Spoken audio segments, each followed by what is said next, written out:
Let us start with our topic, stress management in teachers, parents, and students. The points I am going to discuss here are what is stress, different types of stress, introduction of stress management, causes of stress in teachers, parents, and students, signs of mental health problems faced by people, advantages of positive mental health, how can we maintain positive mental health, how mental health and mental illness are connected, are they same, what are the causes of stress in teachers and how can we manage it, causes and management of stress in students and parents, conclusion. These are the points I am going to discuss today. Already we know what is stress. We know how to manage it, but every day we are facing stress due to some reason. What is stress? All of you can use chat box to type your ideas about stress. According to me, it is a feeling of emotional and physical tension. It can come from any event or thought that makes you feel frustrated, angry, or nervous. It's our body reaction to a challenge. It can be positive or negative. As we know, there are different types of stress. Mainly, there are two types of stress. They are acute stress and chronic stress. Acute stress, it's a reaction occurs when symptoms develop due to a particularly stressful event. Symptoms develop quickly, usually last long. Suddenly, but do not usually last long. It can be occur after an unexpected life crisis like natural disaster, flood, physical problems, accidents. Now, chronic stress, that is the response to a emotional pressure suffered for a prolonged period of time in which an individual perceives they have little or no control. It occurs not suddenly. Example, disease and disorders, abuse of any kind including mental and emotional, loss of job, death of loved ones. Here comes our main topic, introduction of stress management. Mental health and stress management for teachers, students, and parents. Actually, mental health includes our emotional, psychological, and social well-being. It affects how we think, feel, and act. It helps us to determine how we handle stress, relate to others, and make choices. It is very important at every stage of life from childhood and adolescence through adulthood till old age. Mental health plays the key role in all-round development of a child and total personality of an adult. So mental health is very, very important. There are different factors which contribute to mental health, mainly biological factors such as gene or brain chemistry. Life experiences such as trauma that is deeply distressing, example, death of a child, abuse that is improper use of something, mental pressure, threat in a situation. Next, family history, mental health problems related to family members, hereditary. Now, some of the warning signs of mental health problems faced by people nowadays, irrespective of ages, children, teachers, parents. According to me, first one is eating disorder. This disorder is found mostly in young people, both men and women. If left untreated, it can be destructive, gradually take over your life and severely damage your health. We believe that by giving skills to change their eating behavior and offering a safe environment in which to address the emotional issues, they began to live a life free from fear, secrecy, and shame associated with their own particular circumstances. So we must have to have our food in correct time. Next one is sleeping disorder. Otherwise, it is insomnia. We all are familiar with this. Inability to get sleep well at night due to stress, health conditions. If we don't have enough sleep, minimum 6 hours, we may be inactive in the next day. This may be due to the medications you take or even the amount of coffee you drink. It can be also caused due to anxiety and depression. The next point is having low or no energy. This may arise when someone is too tired, physical and mental fatigue. This shows serious health problems. Overstress and intake of less food cause low energy. Sometimes we feel helpless or hopeless. Helpless people no longer believe that they can live no longer safely in the world. They feel exposed and vulnerable. They need special care. Trauma or repeated exposure to uncontrolled stress can produce an ingrained sense of helplessness. In order to overcome this, we require courage in the form of trust and openness to others. If we give them a moral support or a helping hand, they can overcome the situation. Sometimes a pat on the shoulder is more than enough. Sometimes we feel some sort of aches and pains, but we don't know the actual reason for that. When you are stressed out, your immune system can't control its response to inflammation as well. As a result, your body can't fight off infections or sickness as well as it usually can. This can cause your body to ache as it becomes more open to inflammation and infection through our body. There are certain other symptoms of stress and anxiety are abnormally high heart rate, increased blood pressure, cold sweats, abnormal physical shaking, headaches. Sometimes we feel confused, forgetful, angry, upset, worried, or scared. This may lead to dementia, that is memory disorder. These are connected to each other. This confusion, forgetfulness, angry, upset, worries, scared. When we feel stress, we get confused. Maybe that lead to forgetfulness. This may lead to angry, upset, worried, and feel scared. But if we take confusion in a positive way, that will help us to find out solution of it. Search to find out reason and find out solution. Yelling or fighting with family and friends. If you are in a stress mode, it may lead to a fight with our family members or friends, isn't it?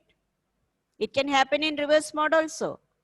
If we had some problem at home or with friends, it can cause a clash among students, subordinates, or friends. This is happening in our day-to-day life. The next point I am going to explain is experiencing mood swinging severely. Most of us are facing this problem.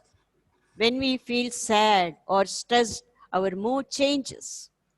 If you have serious and frequent shift in mood, you should tell your doctor about it. They can discuss the possible reason for why you are experiencing them. Mental health is related to shifting mood. Having persistent thoughts and memories that you can't get out of your head.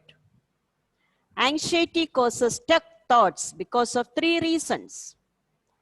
Stress adversely affects brain function. Stress taxes the body's energy resources harder than normal.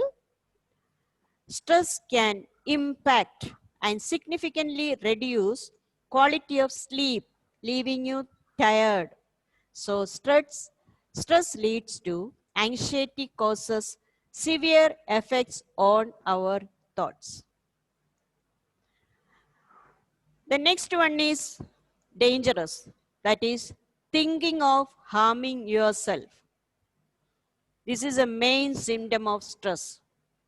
It is a release of pain, upset, anger. For some people, self-harming was about punishing themselves and causing pain and injury because they felt so low and negative about themselves. This stage is very dangerous. This type of stress leads to suicide and all. We have to take care of this type of people. Inability to perform daily tasks like going to school, going to work, doing daily schoolwork. Stress leads to introvertness, that is quiet, reserved, and thoughtful individual. They need time to recharge and become lazy in doing day-to-day life activities. So far, we were discussing about what is mental health and its issues. Now let us see its advantages. Positive mental health allows people to realize their potential fully, cope up with stress of life, that is, find solution or adjusting with stress, work productively, ready to complete their task. And the third one is make meaningful contribution to community. Now I would like to mention some ways to maintain positive mental health. There are different ways by which we can maintain positive mental health. Getting professional health, that is, educate yourself, train yourself, update yourself. Connecting with people, make good friends, be active. Staying positive, surround yourself with positive people. Getting physically active, like taking a walk after lunch, avoid sitting in front of TV. Next is helping others. Find some time to help others. Next is developing coping skills. Having time to yourselves. Spending time with good friends. Spending time on your hobbies. Now the next point I would like to explain, differentiate between mental health and mental illness. Are they same? People often get confused with mental health and mental illness. They are not same, but they are different. Mental health is same as physical health. These two terms are the two sides of the same coin. One without other is incomplete. We are familiar with the saying, healthy mind in a healthy body and vice versa. There is no health without mental health. An important part of good mental health is the ability to look out problems practically. Good mental health is not about feeling happy and confident 100% of time and ignoring any problems. It is about living and coping well despite problems. Nowadays, due to pandemic period and online classes, teachers are facing a lot of stress. Maybe because of workload, lacks promotions prospect, pressure from management, high job demand, people's misbehavior, unsatisfactory working condition, poor relationship with colleagues, pupil and administrators, role conflict, conflict among teachers, poor career structure, lack of autonomy, inadequate disciplinary policy of school, lack of developmental opportunities, trying to maintain the standard of school. Like that, a lot of issues are there. Stress on teachers affects their health, sleep, quality of life, and teaching performance.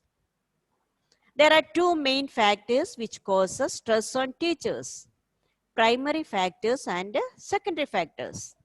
The primary factors, the things which have direct effect on teachers, people's behavior in the class, sometimes uncontrollable. We are not permitted to use stick or any kind of punishment. So now Students are trying to control the teachers. Lack of teaching resources. Teachers won't get enough resources due to financial crisis or unavailability. Now, the secondary factor.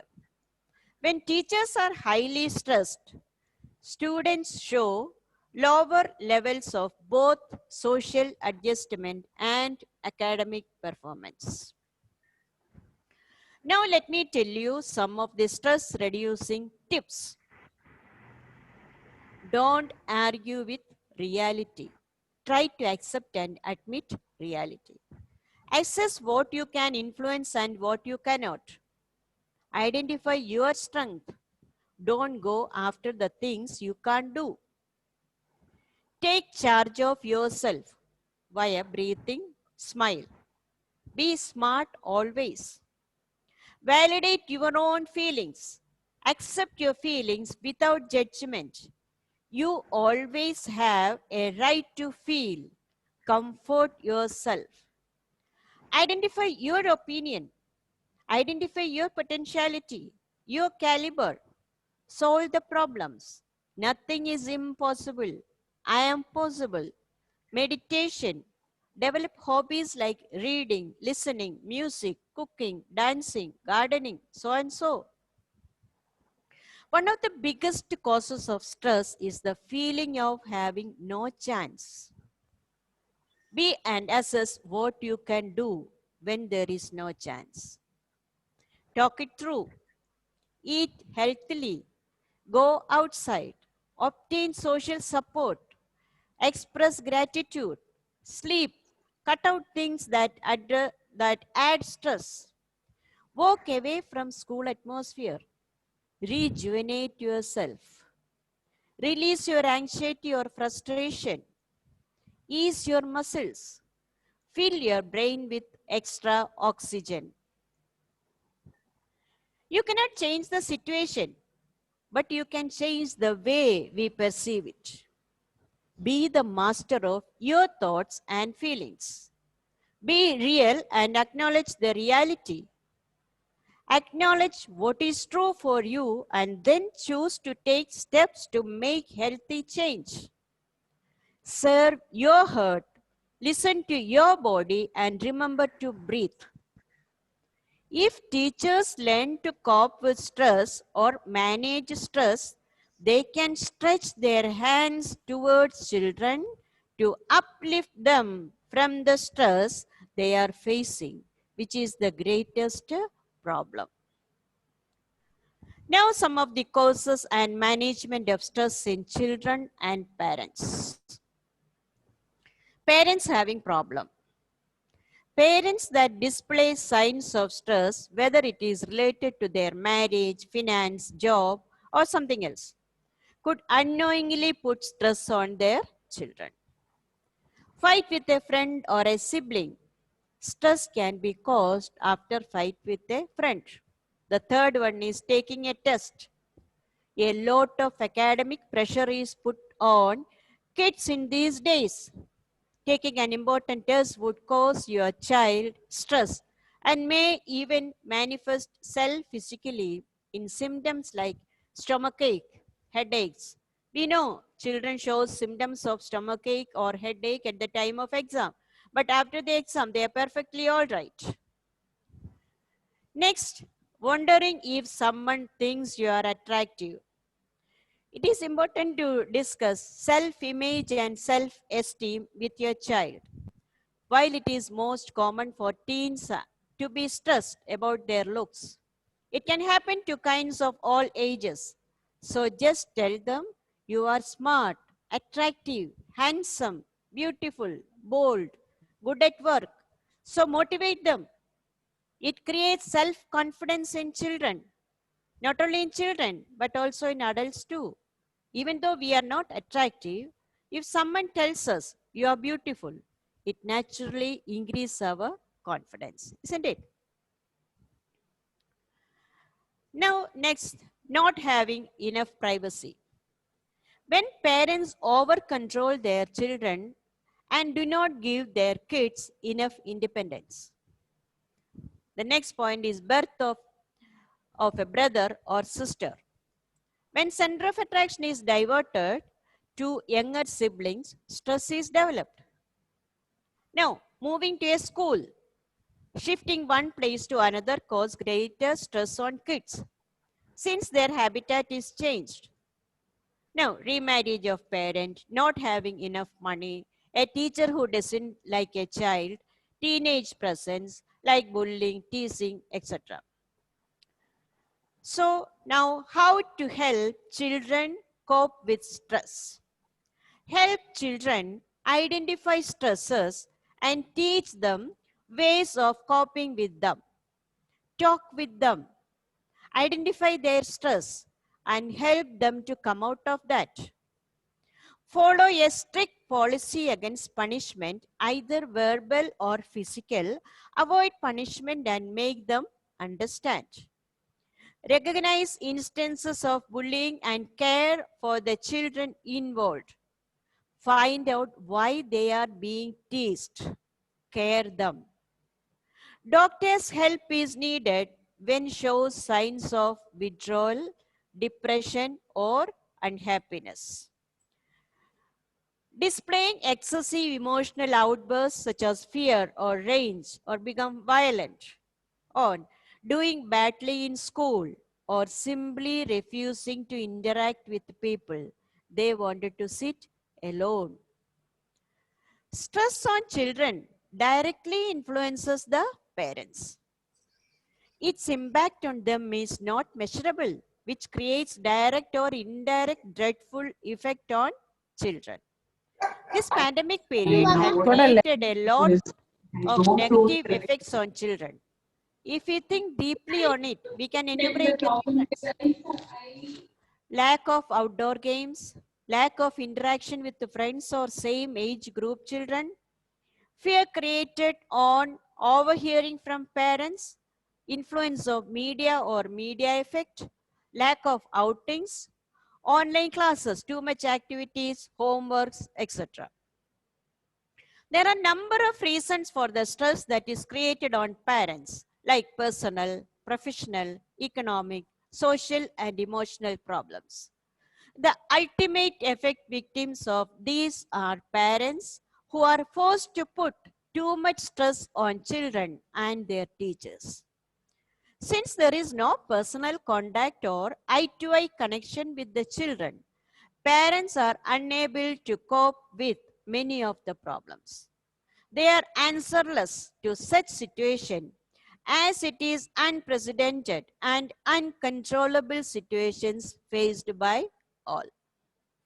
Parent stress is the distress you experience when you feel you just can't cope with the parents.